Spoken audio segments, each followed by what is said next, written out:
My brother totaled my car without permission, and when my parents defended him, I sued him and refused to back down. I'm a 29-year-old guy with an ordinary life. I work in tech, live in a small apartment, and for better or worse, I have a family that I can only describe as complicated. By complicated, I mean my parents treat my older brother like he walks on water, and me like I'm just the guy who fixes their computer. He's the golden child, no matter what he does. He could punch a wall in anger, and my parents would ask if he'd hurt his hand. Meanwhile, I'm the responsible one, the one who's supposed to keep everything together. I've been okay with it for years, just dealt with it. This story isn't just about my car. It's about how this family stuff finally broke me. See, I just bought my first car. It wasn't anything fancy, but it was new, and it was mine. I'd saved for years to buy it, an actual symbol of my independence. We still drove a car our parents had bought him, even though he dinged it up from driving like a maniac. So when I got that car, it felt like a milestone, something I'd earned myself. One night, I went downstairs to grab something from my car, maybe double-check something I left in there. When I got to the lot, it wasn't there. I circled around a few times, thinking I must have parked it somewhere else. But no, it was gone. I was about to call the cops when my phone buzzed with a text from E. Borrowed your car, had to run some errands, chill. I'll have it back soon. That's when I lost it. He hadn't asked. He hadn't even left me a heads up. Just took it. I called him, and he picked up on the third ring, like he hadn't just stolen my car. What the hell, E? You can't just take my car without asking. I spat. Chill out. He laughed like I was overreacting. I was just taking it for a spin. What's the big deal? You know, I'd never mess with your precious little car. But he did. 2 hours later, he called again. This time, there was no chill in his voice.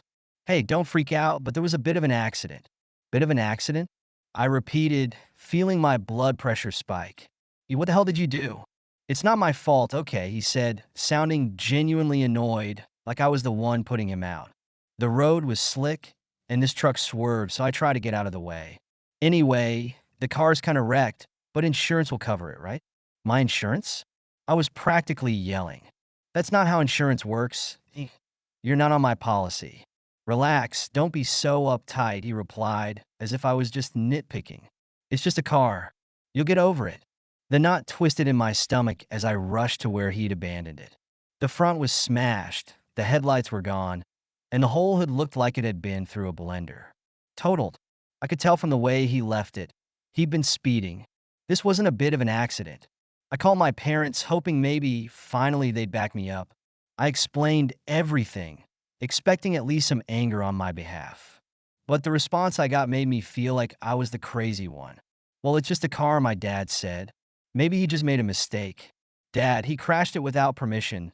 Now I'm stuck paying because insurance won't cover it. My mom cut in with that dismissive, placating tone she always used when it was E in trouble. He's your brother. Honey, family sticks together, you'll figure something out. Figure something out? I was trying to keep my voice steady. He didn't even apologize. He thinks I'm the one overreacting. My dad sighed like I was some petulant kid. Family is family, son. You don't want to destroy your relationship with E over a car. It was like every time before, but so much worse. Made it feel like I was the one causing trouble.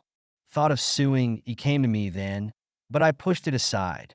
I knew what my parents would think of that. I'd be the villain. As the days passed, he didn't just fail to make things right. He rubbed it in. When I asked if he'd even consider helping pay me back in installments, he laughed. What, you think I'm made of money? Come on, man. Don't be a prick, it's just a car. The worst part, my parents still backed him up every single time. He shrugged it off, acted like I was the one making a big deal out of nothing. It was the final straw. This wasn't just about the car anymore. It was about boundaries, respect. The fact that my family would always choose E over me. I had to stand up for myself, even if it meant pushing back against every expectation they'd set for me. So I did it. I filed a lawsuit. I wasn't playing nice anymore.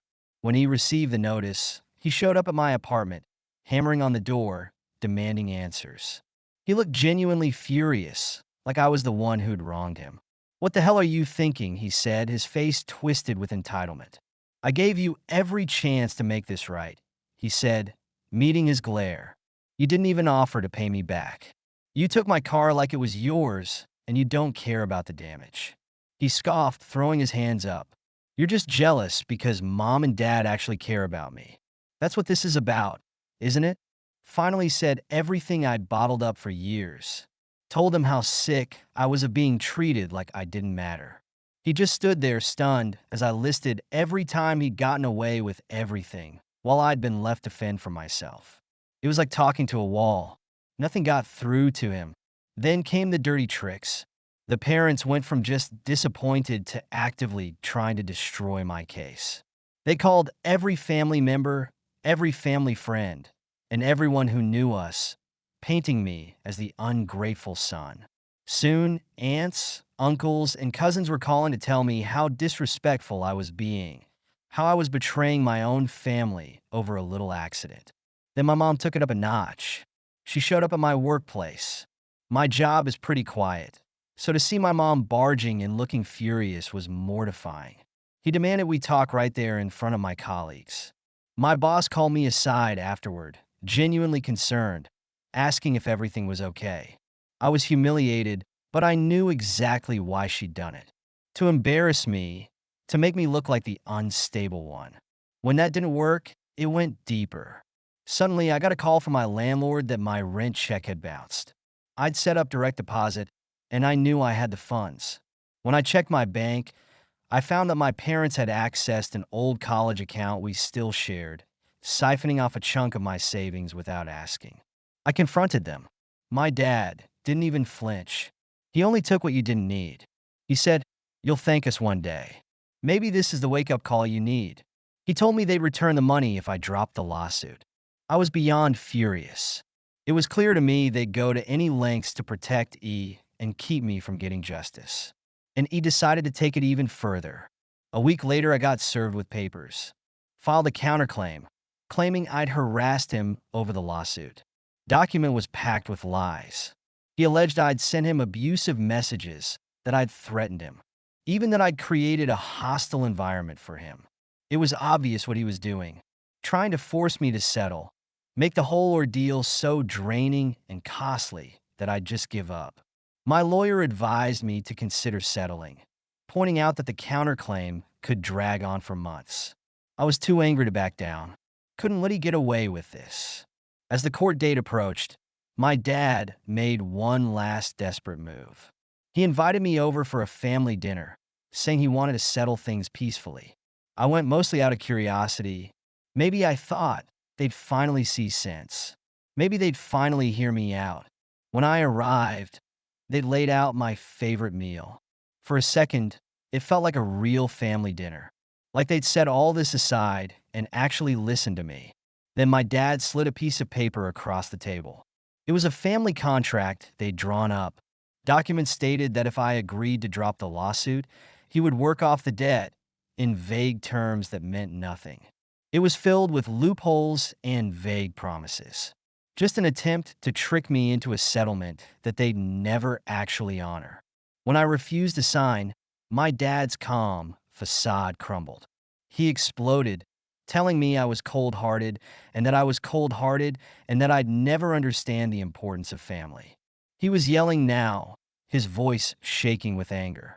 My mom was sitting beside him, nodding along like she agreed with every word.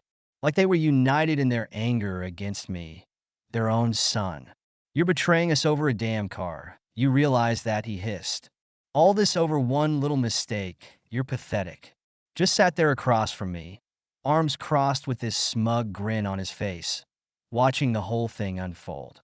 Didn't say a word, didn't apologize. Just sat there, enjoying watching them try to break me down on his behalf. "I'm betraying you," shot back, trying to keep my voice steady. "He stole from me, he wrecked my car, and laughed about it. Now you're acting like I'm the villain because I'm asking him to take responsibility." My dad laughed, his cold, dismissive sound. "Responsibility? You have no idea what that word means, do you? He has been there for this family always. He's never turned his back on us like you are now. Maybe we just raised you too soft." Too soft? I couldn't believe it. They were treating me like I was the one who'd screwed up, like I was the one who'd crossed the line. My voice started to rise. I'm the one who's always been there, doing everything by the book while he's gotten away with everything. And I'm done with it. He didn't even flinch. My mom looked at me with this sad, pitying expression, like she was disappointed in me, but still loved me in her own twisted way. Honey, she said softly, you're throwing away your family over something so small. This isn't worth losing us over. Drop this, please, before it's too late. I looked at them all, my family, the people who were supposed to have my back. But they didn't, they never had. And in that moment, I realized they never would. So I stood up, took a deep breath, and said, I'm not the one who's throwing anything away. You did that a long time ago. And I walked out. Court date finally came, and I could feel their eyes on me as I testified. My parents were there, sitting on E's side, glaring at me like I was some kind of traitor. E's counterclaim was quickly dismissed by the judge as baseless, and I watched the color drain from his face as the verdict was handed down. He had to pay every cent for the damages, plus a little extra for dragging things out. I didn't get an apology, not from me, not from my parents. They cut me off after that, told the whole family I was ungrateful, that I'd abandoned them for money. I got calls from aunts, uncles, cousins, all telling me how disappointed they were, how they couldn't believe I'd done this to my own brother. You know what? I don't regret it. For the first time, I stood up for myself, stopped playing the role of the family doormat, and I've been better off ever since. I realized family isn't about blood. It's about respect, about loyalty that goes both ways. And if they couldn't give me that, they weren't family at all. Anyone who's stuck in a family that doesn't respect you, who thinks you're supposed to sacrifice everything to keep them happy, stand your ground. You deserve better. Thank you so much for listening to my story. If you have any thoughts, I'd love to hear them. So please leave a comment. Don't forget to like and subscribe if you want more stories like this one.